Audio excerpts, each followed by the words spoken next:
好，李卢总，对，很久没见，很高兴啊，很高兴，今天能够在香港，你能接受我的这个邀请来做个访谈，对，这是一次非常重要的访谈啊，因为呢，一直以来呢，咱们经历了很多的故事，你和比亚迪之间，甚至包括和我个人，对，那么这是个难得的复盘，对，对于比亚迪而言哈，对，您不仅仅是一个重要的投资者，你更是我们的老朋友，而且呢，也是我们比亚迪的发展、资本市场以及公司发展以来呢重要的参与者和见证者，也是非常多重要节点的建议者。所以说呢，我们想呢跟您花点时间，我们来聊一聊在过去，整理思路，回顾一下过去，也展望一下未来。是。您还记不记得您第一次什么时候听到比亚迪这3个名字？是什么样的场景？你知道了比亚迪？对，你当时知道的比亚迪，你的第一印象是啥？这个算起来得差不多有25年了，大概啊，大概2000年初，我在阅读一本Trade Magazine 啊，就是一个技术性的一个刊物啊，那么读到了一则消息。就是一家中国的公司呢，现在开始在做这个 rechargeable 这个 battery 给这个cell phone 啊。当时的据报道呢，连这个像 Motorola 什么，当时 Motorola 是最大的这个如日中天的，如日中天。根据那个杂志的报道啊，在使用这家中国的公司，当然我也没有太注意这个名字。但是这个中国公司这件事儿呢，就引起了我的这个注意，因为在这个之前呢，我刚刚在研究一个案例，一个投资的案例呢，美国的一个著名的这个 battery 公司呢，想去使用这个锂电池呢来去做 rechargeable， 因为那个时候的 battery 都是一次性的啊，对，那个时候能够使用这个 rechargeable 的只有几家日本公司，对，所以这件事儿就对我非常的有印象，也记住了这个公司。2000年，对。那么过了2年呢，这个我就发现这家公司这个开始上市了，对。然后确实有报道，这个 Motorola 真的在使用这家公司。那么我查到呢，正好他在美国有一个，就在 Motorola 边上，在芝加哥呢有一个这个办事处，所以我就直接打电话，就问。你太厉害了。这个接电话的这个呢，就是 Stella， 就是 Stella。对，那个时候我不知道它有这么重要，所以我们就聊了一下呢。这个我是对技术问题很有兴趣哈，我对他怎么解决的这个问题非常的有兴趣。他说那好，我们创始人对这个技术非常的了解，可能我们电话之后很快，他说他会到这个芝加哥来，他说我可以安排你去见一下。我说太好了，大概这个电话过后不久，王总就来了。那是上完市之后。对了，对，大概秋天的样子吧。秋天样子。然后我呢就飞过去了。我们呢就是安排了他这个临走的时间，就在这个机场边上一个很小的一个 hotel 里。我们原来他给我安排大概就见个半个小时、1个小时，了解一下情况啊。但是我跟王总的这个一见如故，一聊了好几个小时，你把时间也都忘掉了。所以这一次呢，是让我真正的了解了这个比亚迪特殊的地方。所以在那个之后，很快呢，我就决定开始真正的了解这家公司。了解了以后呢，我们买了第一份股份，现在已经23年了。这些股份都还在。那当然我非常清楚。日子过得也很快，那是02年7月份上的市嘛。对。然后你应该是秋天左右跟王总见了面，你就不久。我的是97年创建的公司，98年呢开始赚的。对，那个时候规模还是蛮小的。应该你是仓位比较重，跟今天比金额不是大，对但是仓位很还重。可以，是的，对，是的。我印象是可能有10个点的仓位。对，因为我们的基本的风格相对来说比较集中，对，然后持有的时间比较长，对，但是去选那些比较特殊的公司。我还是记忆很深刻的，您和一般的投资人呢不太一样，后来我陪王总也和您也见过多次，每一次呢，像我这种财务背景的人呢，基本就插不进嘴，1个小时呢，甚至2个小时，你和王总都是在不断的去讨论战略、对，产品、对，技术，其实可能，财务的数字呢，只是轻描淡写的去了解一下，主要是也是了解财务结构，而并不是，过于拘泥于冰冷的财务数据。这一点呢，也是一直让我，很感慨，也学习到很多真正的价值投资应该是这样的一个过程。对。那么，王总当时留给您是什么样的一个印象呢？对，印象非常的深。对，我的这个30几年的一直研究的是什么样的企业能够成功，什么样的企业会失败，企业发展的过程，商业的历史，这中间呢就离不开这些特殊的企业家本身的特质。那一般的这个企业呢，都是创始人的这个延伸，至少在早期的时候是这个样子。带有很强的创始人的痕迹。我们从第一次开始聊天一直到现在过了20几年，每年都会有很深入的交流。那么王总这些年呢，一直没有变化，在一些根本的方面上。那第一呢，它确实是原创性的。那么马斯克后来用这个词叫第一性原理思维，我叫它这个科学性的思维、物理学的思维用第一性思维来这个思考战略问题，用工程师的这个思维方式来解决问题，落地执行。同时呢，这个拥有这个坚定的这个意志，不畏任何艰难，也敢于成功。同时呢，他对于一个商业的这个利益攸关者呢，始终抱有受托人的精神、受托人的责任无论是对股东还是对员工，还是对经销商，还是对客户，这样的一个这个 combination 呢，其实是很 rare 的，很难找到的，很难这个我当时就很惊讶呢，他在整个这个这个公司在上市之前没有过 VC。他承诺给所有人的股份呢，其实一直都是由他来去直接弄，所以他没有 VC， 实际上是没有dilution的但是他的这个股份一直在降低，一直在给大家。那么这样呢，就使得我们很容易呢去信任他，一起去面对各种各样的困难挑战。所以我这20几年里面我们经历过无数的困难，无数的挑战，无数的这个艰难的时刻但是我从来没有怀疑过我们的利益和这个创始人的利益是完全一致的。他的所有的公司的各种各样的这个商业，全都在同一间公司里，外面没有。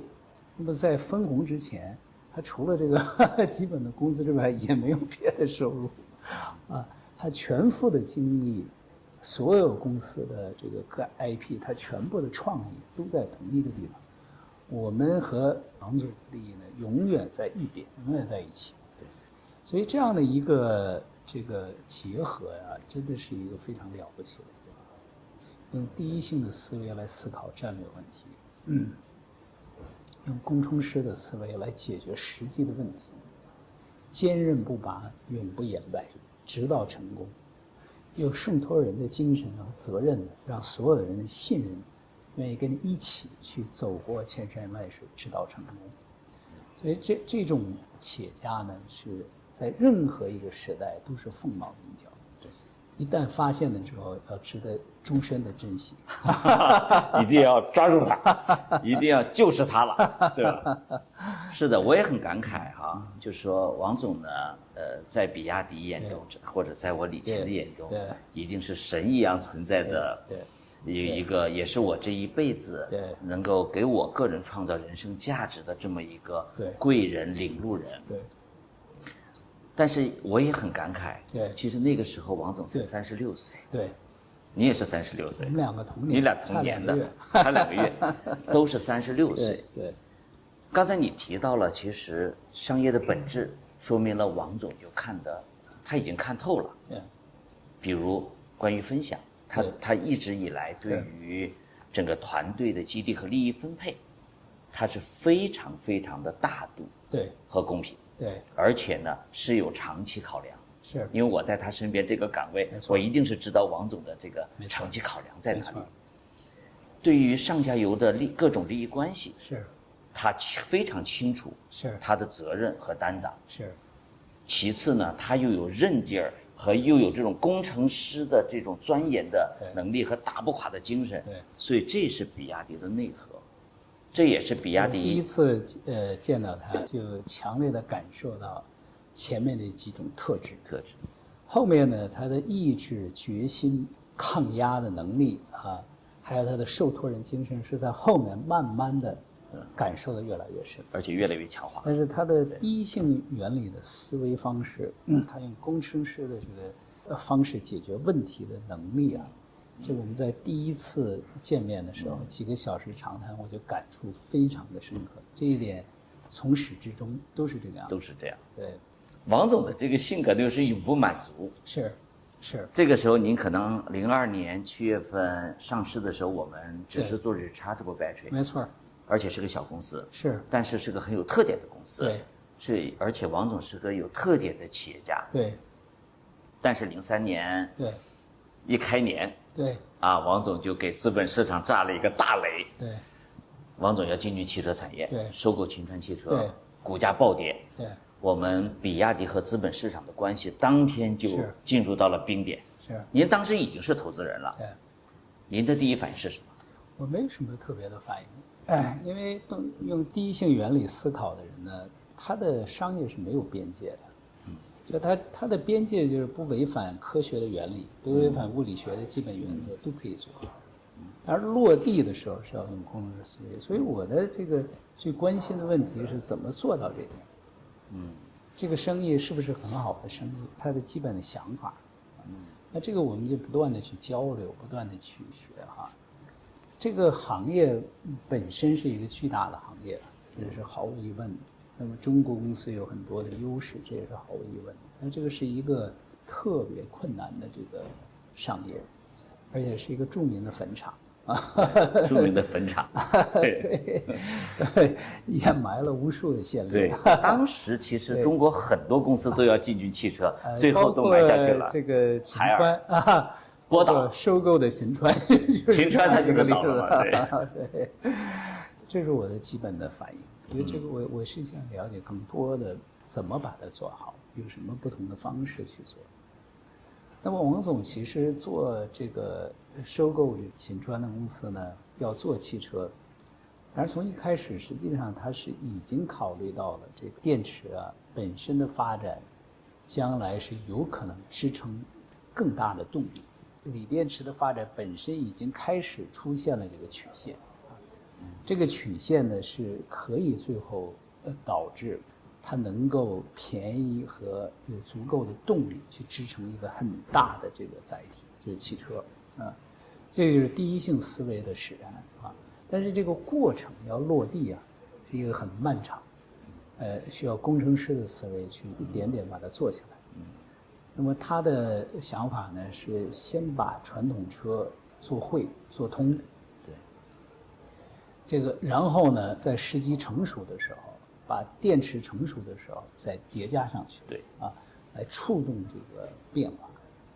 那么在这个时候呢，其实我同时呢，在和 Tesla 接触，那个时候的 Tesla 呢，还不是伊朗马斯克还没有完全入主，他是一个投资人啊，那个时候的这个创始人叫 Martin， 所以他们也在考虑是不是我也去。我有几个朋友是他蛮大的这个投资人啊，他们也想让我去加入，所以我也在了解这个整个这个过程。所以可以说就是说，BYD 和这个 Tesla 几乎是同时在两个不同的国家啊，都在探索电动车的颠覆传统车的可能性。当然历史最后的情况呢，就是这两家公司真正的引导了这一次革命性的变化。那么到了05年呢，比亚迪的第一款车 F3 燃油车出来，应该讲是一炮打红了。对，用燃油车来支持着比亚迪的整个电动车的持续的研发投入。对。但是说实在的，那个时候比亚迪还是多条腿走路，电池仍然在做。对。汽车在投入，零部件是代工产业，也开始没错起来。对，从资产负债表的角度，当时还是非常的负担非常重。是的，研发呢又是王总一直非常坚持的方向。是在那个时间点，到了07年，当时资产负债表，如果我们还记得，应该讲已经到了一个崩在悬崖边上的。当时的诺基亚我记得非常清楚，对，想给你代工业务，对，但是又怕你撑不住，是在那个背景下呢，我们开始了比亚迪电子的分拆上市，对，比亚迪电子分拆上市，当时也是您在支持着王总去要把它分拆，要去募资，对，比亚迪电子的分拆呢是个痛苦的过程，但是我们还好，就是说这个我们也坚定呢，这个世界一定会馈赠那些正直且努力的人。对，所以我们在07年底呢，我们赶上个末班车，最后一秒咱们上的车。2007年12月份，是的，而且筹集了足够的资金，让我们能够募了67亿港币。对，这样子呢，让2008年的这个金融危机来临的时候呢，比亚迪依然是平稳度过，而且呢还会可以持续大力研发。对。所以08年呢，坦白说，对于比亚迪而言呢，我们没有感觉到什么叫做金融危机的寒冬。对，而且08年我们还发生了一个高光时刻的事儿。对，08年您介绍巴菲特入股比亚迪了。对，我想请问您哈，为什么要把巴菲特介绍给比亚迪？您当时是怎么想的？对。以及为什么是08年？不是07年，也不是09年。对。我们的这个整个发展的过程，就是这个边界不断在拓宽，不断在重新定义这个制造边界的问题。过程啊，做了很多，但是这些呢，其实都是要让我们能够在一个过渡时间呢，持续的把这个电池的这个研发继续做下去。然后对汽车的基本的制造能力继续掌握，还是在去思考的有一天，这个行业会发生革命式的范式的变化。那个时候我们要处在最合适的状态下去做这件事儿啊。所以这些其实都是互相去作用的哈。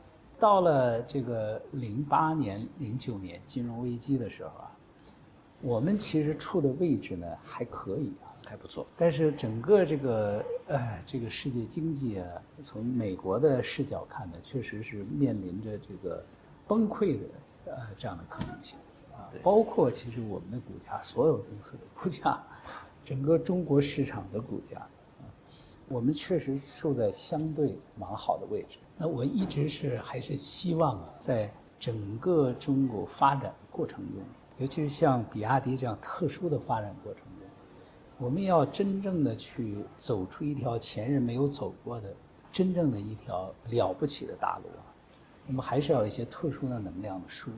如果我们的研发啊，如果我们的制造能力啊，逐渐的在往前推进，总有一天我们是有可能去颠覆这个行业的。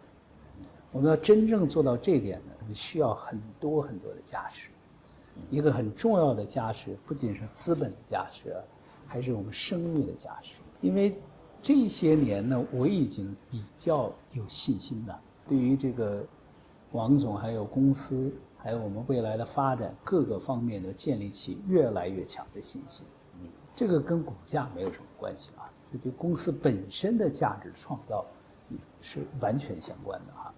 所以我建立起来这样的信心呢，我也知道我们要再往下走啊，我们需要一些外力的协助，对，我们需要在声誉上做得更好，而且我们当时受到打击最大的其实还是在声誉上啊。如果在那一刻崩溃了，我们的所有的努力还有这个公司的潜能啊，就会被扼杀在摇篮里。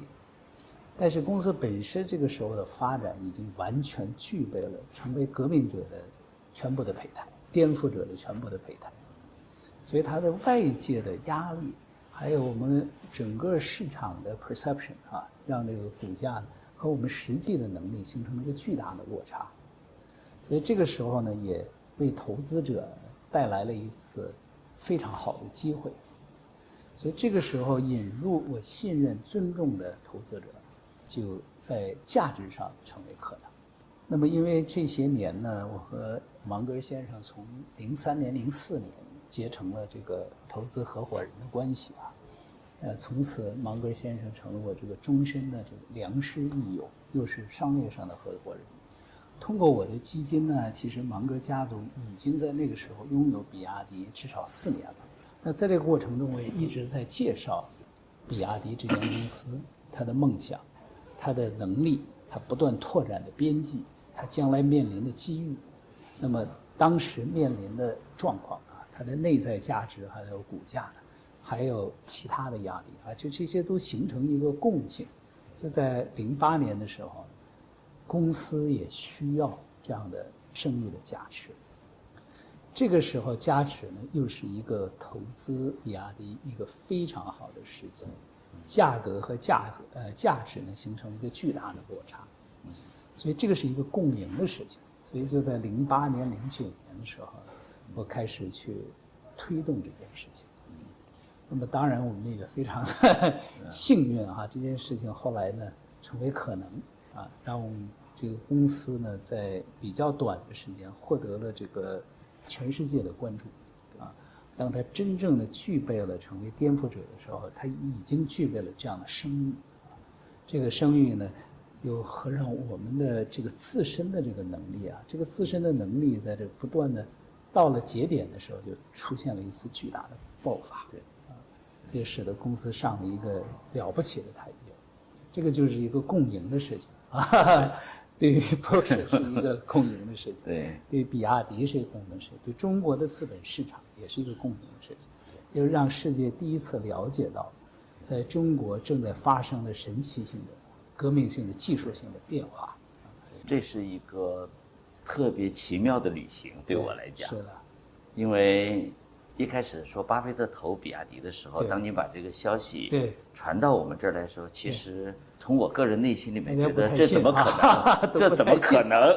这怎么可能？后来我在巴菲特的股东大会里面的发言里面，也对王总以及对我们几位团队，比亚迪也是高度保密的，只有3、4个人知道，包括我在内。对，也是高度评价，在这1个多月内，我对们并没有去炒作，对我们的股价非常的平稳，没有变化，对，没有变化，这也是一定程度上是也体现了这个团队对是一个有职业操守的团队。是的，咱们敲定那天呢，对开完电话会议对，晚上当天我熬了个通宵，对我准备协议，我准备发布会，对对对，然后呢，第2天早晨我很早就答应了国内的一个券商啊，他们来30、40个投资人来比亚迪调研啊我其实熬了整个通宵啊，但是我答应了他，我要接待，我第2天还是要去接待一下。对，王总还打电话给我，身体没问题吧？我说王总没问题，协议基本定稿，咱们就看当天股价不移动就好了。对对，这个 deal 就完成。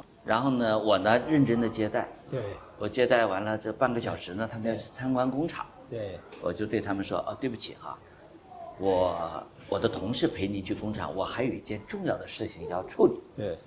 结果到了当天晚上，新闻出来，对，是巴菲特入股比亚迪，然后其中的一位投资人还是谁，把他给了记者，记者写到新闻上是说，他们在接待比亚迪董秘李前说，我还有一个重要的事情接待，原来这件事情是巴菲特入股比亚迪啊。对对对，我们8块钱8.04块收的盘，对，8块钱的定价，没错儿当天礼拜一开盘16，啊，对后来冲到了80。所以这对我而言呢，对是我人生的一个高光时刻之一，也是要感谢李路总，您创造了这个契机。没有我们共同的这个不是我，不，您创造这个契机，比亚迪值得投资，对，哎，这也是双赢嘛，它是双向奔赴，没错，双向奔赴。对。那么 Mongo 呢，其实也一直评价您是他最好的投资，就是您。然后呢，在整个资本市场圈，毫无疑问呢，您是华人的投资巨匠，这已经是大家公认的。我们包括也是我心理上的，但是也是我心理上的对您的一个崇拜或者高度认可。但实际上这件事情呢，我觉得更有意义的是什么呢？你架起了中国和西方的桥梁，正是因为这一次投资，对，中国跟西方资本市场，尤其像巴菲特这种 Berkshire 如此伟大的投资公司与中国企业之间的纽带的连接，甚至于我认为这个影响呢，远超过了这个挣钱本身。到今天，比亚迪国际化，我们能够在海外以2-3年的时间走完别人10年甚至几十年的国际化的路，我个人认为也是与当时的入股让比亚迪在全球声名鹊起也是有息息相关的。今天的我们走到全球资本市场都知道，哇 ，BYD，多种原因，我相信这也是重要的原因之一。